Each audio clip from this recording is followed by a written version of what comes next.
Welcome to my channel. আজকের ক্লাসে আমি তোমাদের ক্লাস 7-এর ইংলিশ সাবজেক্টের lesson 1 the book of nature Jawaharlal নেহরুর লেখা এই স্টোরিটা লাইন বাই লাইন বাংলায় পড়াবো। তো আজকে তোমরা যারা আমার চ্যানেলে প্রথম এসেছো প্লিজ চ্যানেলটা সাবস্ক্রাইব করে নিও ওয়েস্ট বেঙ্গল বোর্ডের ইংলিশ ক্লাসগুলো পাওয়ার জন্য। আর পাশে থাকা বেল বাটনটা অবশ্যই প্রেস করো সমস্ত নোটিফিকেশন সময় মতো পাওয়ার জন্য। আর আগে থেকে তোমরা যারা সাবস্ক্রাইব করে রেখেছো তোমাদের অসংখ্য ধন্যবাদ। তো চলো শুরু করা যাক। ক্লাস 7-এর লেসন 1-এ যে স্টোরিটা আছে the book of nature Jawaharlal নেহরুর লেখা। তো এটা হচ্ছে জওহরলাল নেহরু উনি তার ছোট্ট মেয়েকে চিঠি লিখছিলেন এ নিয়েই এই লেখাটা। তো চলো আগে লেখকের সম্পর্কে কিছু জেনে নেওয়া যাক। Pandit Jawaharlal Nehru was a great freedom fighter. Pandit Jawaharlal Nehru ছিলেন স্বাধীনতা সংগ্রামী and the first prime minister of independent India. আর প্রথম প্রধানমন্ত্রী ছিলেন, স্বাধীন ভারতের প্রথম প্রধানমন্ত্রী ছিলেন। He was a very good writer as well, আর তিনি খুব ভালো লেখকও ছিলেন। The discovery of India, glimpses of world history and autobiography আর some of his noted works. The discovery of India, glimpses of world history and autobiography এই লেখাগুলো হলো ওনার বিখ্যাত কিছু লেখা। During the late 1920, he wrote a series of letters to his young daughter Indira to share his ideas, thoughts and knowledge with her. 1920-র দিকে কী করেছিলেন, একটা series of letters লিখেছিলেন তার ছোট্ট মেয়ে ইন্দিরাকে লিখেছিলেন, তা ওনার ধারণা ভাবনা নলেজগুলো শেয়ার করার জন্য তার মেয়ের সাথে। These letters were later compiled into a book titled Letters from a Father to His Daughter. আর এই লেটারগুলো কী করেছিল, সমস্ত লেটারগুলো নিয়ে একটা লেখা তৈরি হয়েছিল, একটা বই তৈরি হয়েছিল যেটার নাম হচ্ছে letters from a father to his daughter. ঠিক আছে, the present text is an excerpt from the book. হ্যাঁ, আর এই লেখাটা আজকে যে লেখাটা পড়বো স্টোরিটা সেটা হলো সেই বইটা থেকে কিছু উদ্ধৃতাংশ। ঠিক আছে, তো লেটস শেয়ার। কী বলছে, why do we write letters, আমরা কেন লেটার লিখি। ডিসকাস উইথ ইয়োর পার্টনার, তোমার সাথীর সাথে তুমি আলোচনা করো একটু যে আমরা কেন লিখি, মানুষকে কেন চিঠি লিখি। Have you ever received a letter from an elder, বড় কারো কাছ থেকে তুমি কি কখনো চিঠি পেয়েছো।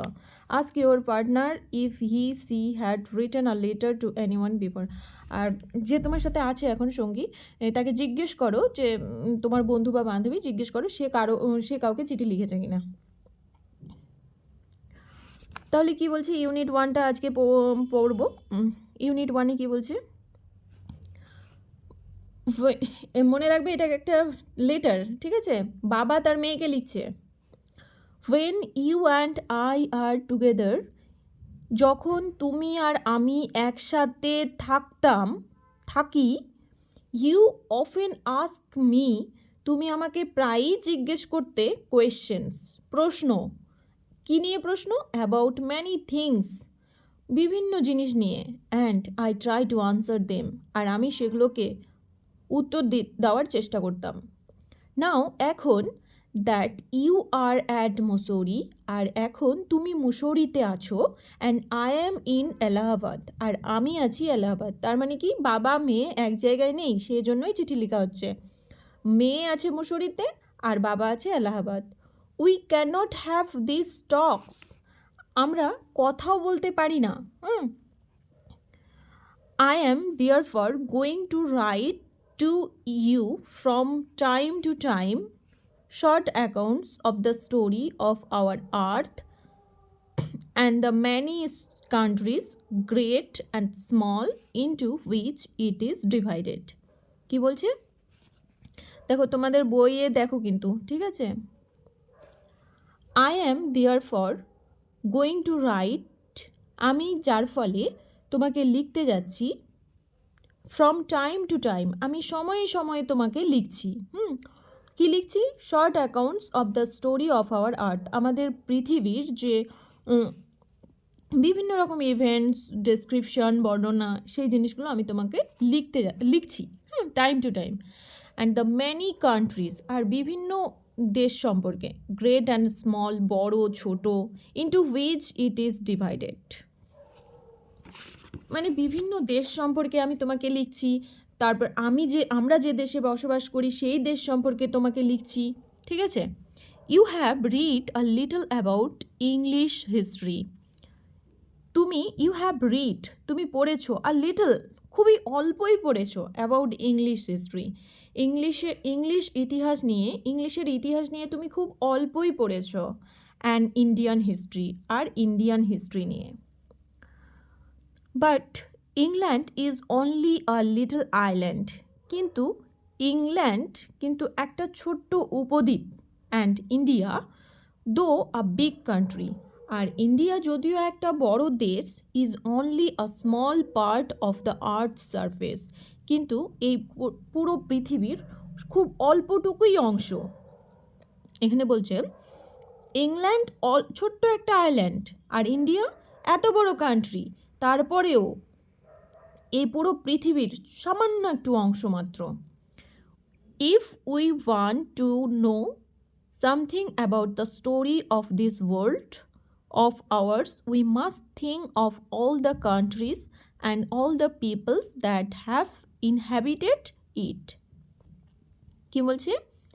If we want to know, যদি আমরা জানতে চাই, সামথিং কিছু যদি জানতে চাই, about the story of this world, এই পৃথিবী সম্পর্কে আমরা যদি কিছু জানতে চাই, of hours, we must think, এই যে আমাদের এই পৃথিবী, এটা সম্পর্কে যদি আমরা কিছু জানতে চাই, we must think of all the countries, আমাদেরকে অবশ্যই সমস্ত দেশ সম্পর্কে জানতে হবে। And all the peoples that have inhabited it, আর সমস্ত কান্ট্রি সম্পর্কে জানতে হবে, আর সমস্ত মানুষ সম্পর্কে জানতে হবে যারা এই পৃথিবীটাতে বসবাস করে। And not merely of one little country where we may have been born, শুধুমাত্র এটা করলে হবে না যে আমরা যেখানে জন্মগ্রহণ করেছি যে দেশে, শুধুমাত্র সেই দেশের লোকের সম্পর্কেই জানবো, সেই দেশ সম্পর্কে জানবো, তাহলে কিন্তু হবে না।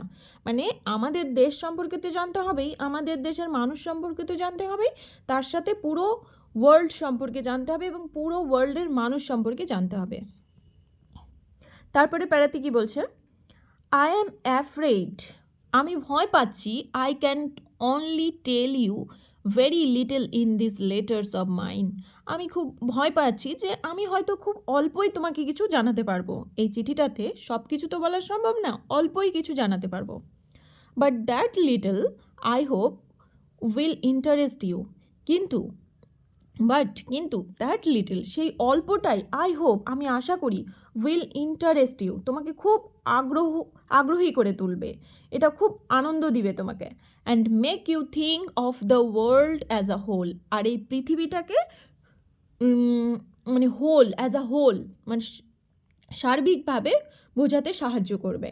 And of other peoples in it as our brothers and sisters, আর এই পৃথিবী সম্পর্কেও তোমাকে হোল একটা ধারণা দিবে, সার্বিক ধারণা, এবং যারা বসবাস করে এই পৃথিবীতে তাদের সম্পর্কেও একটা ধারণা দিবে। When you grow up, you will read about the story of the earth and her peoples in fat books, and you will find it more interesting than any other story or novel that you may have read. কি বলছে?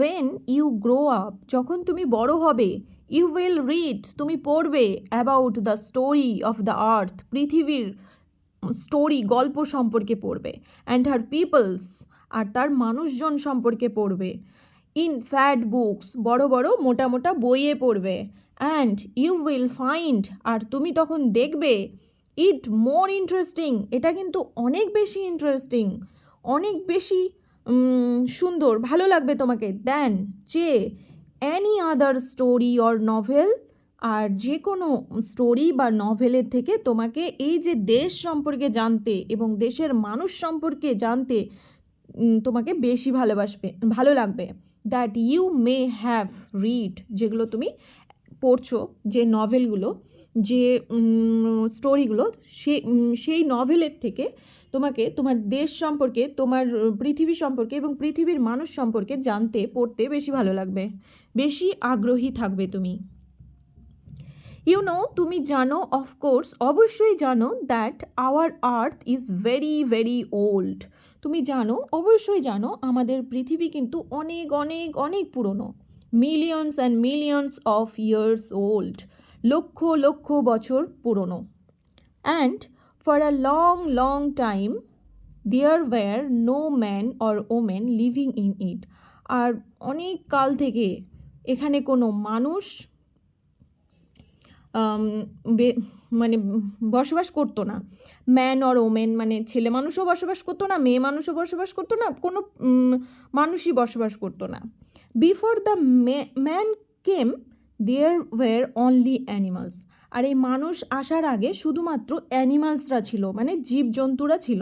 And before the animals, আর অ্যানিমালেরও আগে, মানে জীবজন্তু বসবাস করার আগে, দেয়ার ওয়াজ আ time, এমন একটা সময় ছিল, ওয়েন, যখন no kind of life existed on the earth, আর পৃথিবীতে কোনো প্রাণেরই অস্তিত্ব ছিল না। যে it is difficult to imagine this world of ours, আমাদের যেটা আমাদের পৃথিবী, এটা কল্পনা করা খুব কঠিন, যে যেখানে which is so full today of all kinds of animals and man, যে পৃথিবীতে না এত প্রকারের মানুষ, এত প্রকারের জীবজন্তু রয়েছে, টু বি উইদাউট দেম, সেটা এক সময় ছিল না কিছু।